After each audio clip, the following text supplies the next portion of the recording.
आज हम एक ऐसे सवाल पर बात करने वाले हैं जो शायद थोड़ा असहज लगे, खासकर उन लोगों के लिए जो धार्मिक हैं। ये सवाल उठाया था इंग्लिश फिलोसोफर जॉन हिक ने।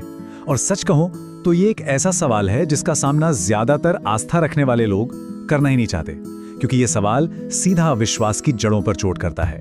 तो चलिए सीधे मुद्दे पर आते हैं और इसकी शुरुआत एक बहुत ही जबरदस्त थॉट एक्सपेरिमेंट से करते हैं। एक ऐसा सवाल जो सोचने पर मजबूर कर देगा।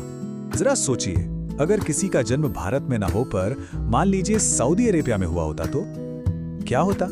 ये सिर्फ एक देश बदलने की बात नहीं है, ये किसी की पूरी पहचान बदलने जैसा है। देखिए, इसमें कोई शक नहीं कि अगर कोई सऊदी अरेबिया में पैदा होता तो बहुत ज्यादा चांसेस हैं कि वो एक मुस्लिम होता, है ना? वैसे ही अगर भारत में जन्म हुआ तो संभावना है कि वो हिंदू होगा, और अमेरिका में तो क्रिश्चियन। मतलब ये सब एक संयोग ही तो है, जन्म का संयोग। और पता है, यही छोटा सा संयोग हमें एक बहुत बड़े और सच कहूं तो थोड़े असहज कर देने वाले सच के सामने लाकर खड़ा कर देता है। एक ऐसा सच जिस पर हम अक्सर ध्यान ही नहीं देते। अब इस बात पर जरा गौर कीजिए, जिस विश्वास के लिए इंसान लड़ने मरने को तैयार हो जाता है, वो विश्वास उसने खुद चुना ही नहीं है, वो तो बस मिल गया है विरासत में। तो फिर यहीं पर वो सबसे बड़ा सवाल खड़ा होता है ना, कि अगर किसी ने अपना धर्म चुना ही नहीं तो उसे ये कैसे पता कि जिस भगवान को वो पूज रहा है वही असली भगवान है, वही परम सत्य है? और मजे की बात पता है क्या है? फिलॉसफी में इस कंफ्यूजन का, इस दुविधा का एक प्रॉपर नाम भी है। इसे एक सीरियस फिलोसॉफिकल प्रॉब्लम माना जाता है। उसी फिलोसोफर जॉन हिक ने इसे नाम दिया the problem of religious pluralism. अब इसका मतलब क्या है? सीधा सा मतलब है कि एक ऐसी दुनिया है जहां हमारा धर्म इस बात पर निर्भर करता है कि हम पैदा कहां हुए हैं। तो ऐसे में जब हर धर्म कहता है कि सिर्फ मैं ही सच्चा हूं, तो इन अलग अलग दावों को एक साथ कैसे समझा जाए, कैसे इनमें तालमेल बिठाया जाए? और ये प्रॉब्लम कितनी बड़ी है इसका अंदाजा इस बात से लगाइए कि दुनिया में 4000, जी हां 4000 से भी ज्यादा धर्म हैं। और इन 4000 में से लगभग हर एक धर्म यही दावा करता है कि सच तो बस उन्हें ही पता है।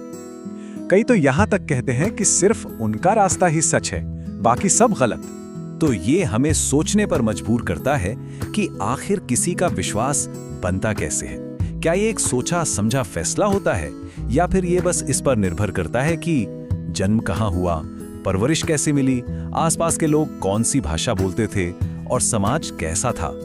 और देखिए, आंकड़े भी यही कहानी बताते हैं। स्टडीज दिखाती हैं कि दुनिया के लगभग 90% लोग उसी धर्म को मानते हैं जिसमें वो पैदा हुए हैं। सिर्फ 10% लोग ही होते हैं जो कोई अलग रास्ता अपनाते हैं। 90%, ये बहुत बड़ा नंबर है।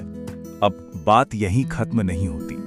ये मामला और भी ज्यादा सीरियस हो जाता है जब हम इस जन्म के संयोग को स्वर्ग और नरक, यानी कि अनंत काल के परिणामों से जोड़ते हैं। तो इस इक्वेशन को देखिए, ये थोड़ा परेशान कर सकता है। अगर ये सच है कि धर्म जन्म की जगह से तय होता है, और अगर ये भी सच है कि मौत के बाद क्या होगा यह धर्म से तय होता है, तो इसका सीधा सा अनसेटलिंग सा नतीजा क्या निकलता है? यही कि किसी का स्वर्ग या नरक जाना महज एक लॉटरी है, किस्मत का खेल। सोचकर देखिए, इसका मतलब तो ये हुआ कि कोई इंसान सिर्फ इसलिए गलत टीम में है क्योंकि वो किसी दूसरे देश में पैदा हो गया।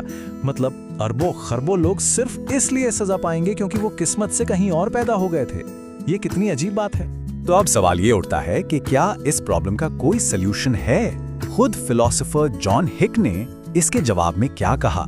देखिए, हिक का नजरिया ये नहीं था कि सारे धर्म झूठे हैं। नहीं, बिल्कुल नहीं। उनका मानना कुछ और था। वो कहते थे कि शायद सारे धर्म एक ही परम सत्य की ओर इशारा कर रहे हैं, बस उन तक पहुंचने के रास्ते अलग अलग हैं जो उनकी कल्चर और इतिहास से बने हैं। तो आखिर में ये पूरा विश्लेषण हमें एक बहुत बड़े सवाल के साथ छोड़ जाता है। इस पर क्या विचार है?